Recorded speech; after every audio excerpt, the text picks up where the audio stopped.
Depois de se dirigir à ilha de Angediva, Afonso de Albuquerque cruzou-se com uma frota portuguesa de 4 navios, comandada por Diogo Mendes de Vasconcelos, que tinha ordens de Dom Manuel I para conquistar Malaca. O financiamento desta aventura foi feito, parcialmente, por investidores florentinos, e entre os representantes destes contava-se Giovanni da Empoli, que tinha acompanhado o governador numa viagem anterior. O relato do Florentino foi provavelmente escrito 2 anos depois, enquanto sofria de escorbuto no Brasil, e é amargo e mordaz. Empoli achou o governador muito insatisfeito com a derrota sofrida em Goa. Ele relata que Albuquerque era obcecado pela cidade e que estava determinado a voltar e a reconquistá-la. Para este feito, o Florentino menciona que o português precisava de todos os navios que conseguisse reunir, incluindo os da frota em que o primeiro seguia. Giovanni escreve que, devido às condições que os portugueses tiveram que suportar no rio Mandovi, Albuquerque necessitava de elaborar uma tática astuta para que os seus capitães concordassem com um novo ataque. Albuquerque tinha visto o potencial da ilha de Goa e temia que o regresso de uma frota de rumes a tornasse inconquistável. Tendo isto em conta, ele enfatizou a ameaça da criação de uma nova frota, porém, para Empoli, esta ameaça egípcia não existia. Segundo este, as notícias sobre os rumes eram esperadas há vários anos, mas mesmo assim a verdade não tinha sido descoberta, e as notícias não poderiam ser consideradas verdadeiras, tendo em conta a falta de credibilidade dos muçulmanos. Giovanni da Empoli ainda acusou o governador português de forjar cartas com a ajuda de Malik Kayas, o governador de Diu, para reforçar a sua causa. Independentemente disto ser verdade ou não, o governador acabou por persuadir a sua frota, inclusive a de Diogo Mendes de Vasconcelos, para que participassem num novo ataque, um feito considerável, tendo em conta a fricção entre as fações portuguesas em Cochim e Cananor. Timoja, o pirata hindu, trouxe notícias ao governador de que o sultão de Bijapur e Dalcão tinha deixado Goa para se dedicar ao conflito com o reino de Bijnaga. Com isto, surgiu um momento propício a um novo ataque, e seguiram-se 2 meses de reparações e de reabastecimento da frota portuguesa. Num conselho em Cochim, a 10 de outubro, Albuquerque fez prevalecer a sua vontade sobre a dos capitães, adiando os objetivos da conquista de Malaca e do bloqueio do Mar Vermelho, e tanto Vasconcelos como os florentinos concordaram em adiar a visita a Malaca, relutantemente. Até os amotinados que tinham sido presos devido ao incidente da execução de Rui Dias foram libertados e participaram no ataque. No dia 16 de outubro, o governador escreveu uma carta ao Venturoso, justificando a sua ação e explicando que a posse da ilha permitia ao rei português lançar confusão em todo o subcontinente e, se o mesmo, hipoteticamente, perdesse toda a Índia, poderia reconquistá-la usando Goa como base. Também é importante notar que, desta vez, o objetivo não era apenas reconquistar Goa, mas também de a purgar da presença muçulmana.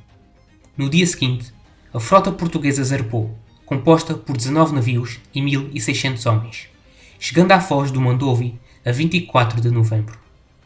Desta vez, os portugueses não contavam apenas com o apoio de Timoja, que reuniu 4.000 homens e 60 embarcações pequenas, mas também conseguiram aliar-se a principados pequenos, graças às lutas internas de poder entre as fações da costa indiana, tendo o sultão Donar enviado cerca de 1.500 homens por terra.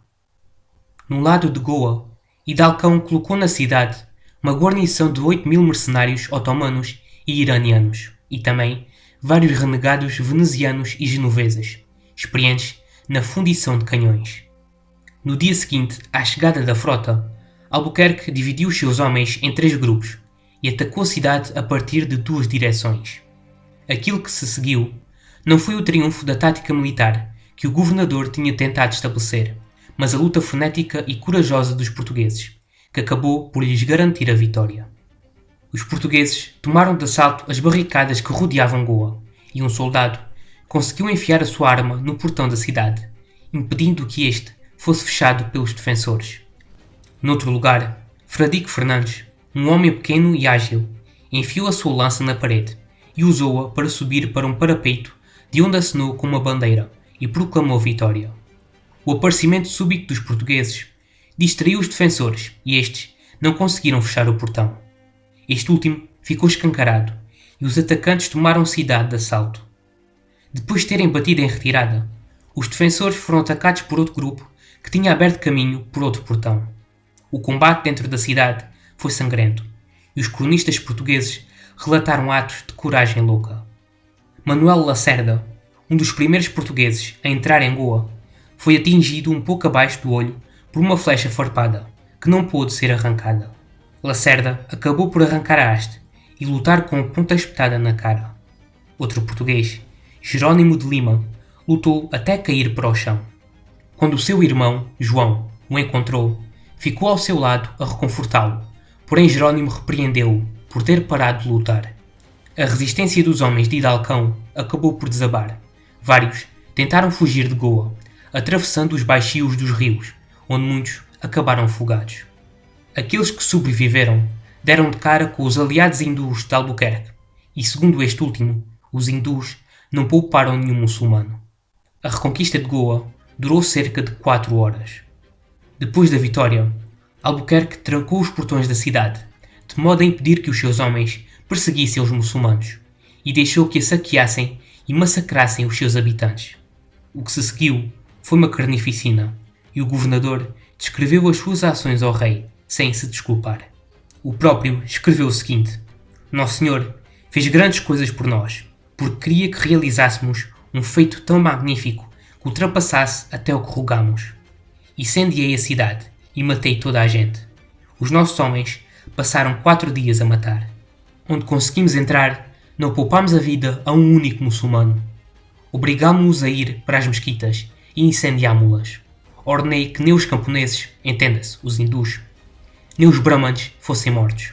Estimamos que o número de homens e mulheres muçulmanos mortos seja de 6.000. Foi, meu senhor, um feito muito bom. O mercador florentino, Piero Strozzi, escreveu que ninguém se escapou. Os cadáveres dos muçulmanos foram tirados aos crocodilos, e Giovanni da Empoli relatou que o rio se encheu de sangue e mortos, e uma semana depois, as marés depositaram os corpos nas margens. Ao que parece, os crocodilos não conseguiram lidar com tantos cadáveres. O objetivo do governador foi fazer de Goa um exemplo, através do terror, de modo a facilitar a obediência aos portugueses. Apesar destes relatos, a matança não foi universal. O governador poupou algumas das mulheres muçulmanas de feição mais clara para as casar.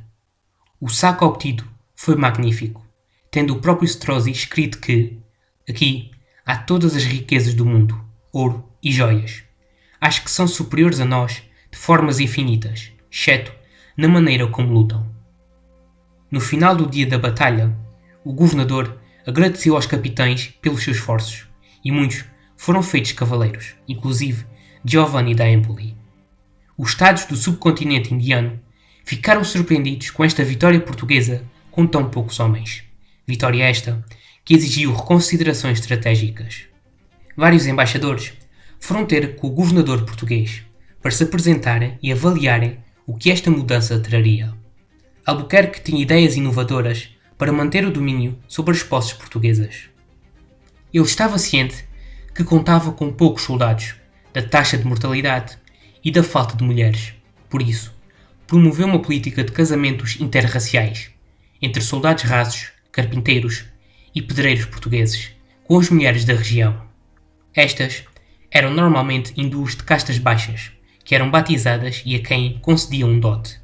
Os homens, que ficaram conhecidos como casados, recebiam incentivos fiscais para concordarem com os matrimónios.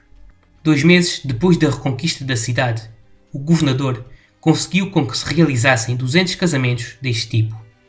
A política era pragmática. Ela tentava criar uma população local cristianizada e leal a Portugal. Porém, o governador também demonstrou preocupação com a condição das mulheres em Goa, tentando ilegalizar o sati e concedendo-lhes o direito a possuir a propriedade.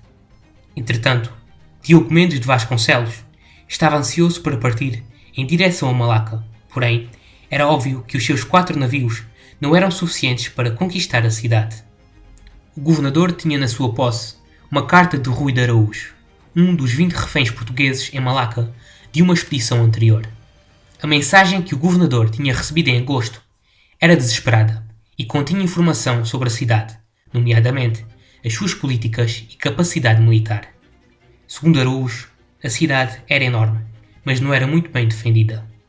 Depois de ter permanecido 4 meses em Goa, o governador partiu em abril de 1511. Nesse mesmo ano, os portugueses desferiram outro golpe contra os mamelucos. Em agosto, uma frota comandada por André do Amaral, um cavaleiro da Ordem de São João, destruiu uma frota mameluca que levava madeira do Líbano para o Egito. Este material destinava-se à construção de uma nova frota para vingar a derrota em Dio. Estando completamente dependentes da importação de madeira do leste do Mediterrâneo, os mamelucos ficaram imobilizados, e esta derrota atrasou em vários anos a sua capacidade naval. Muito obrigado por terem assistido ao vídeo. Para apoiarem o canal, inscrevam-se, deixem o vosso gosto e comentário, ativem as notificações e sigam-me nas minhas redes sociais que estão na descrição.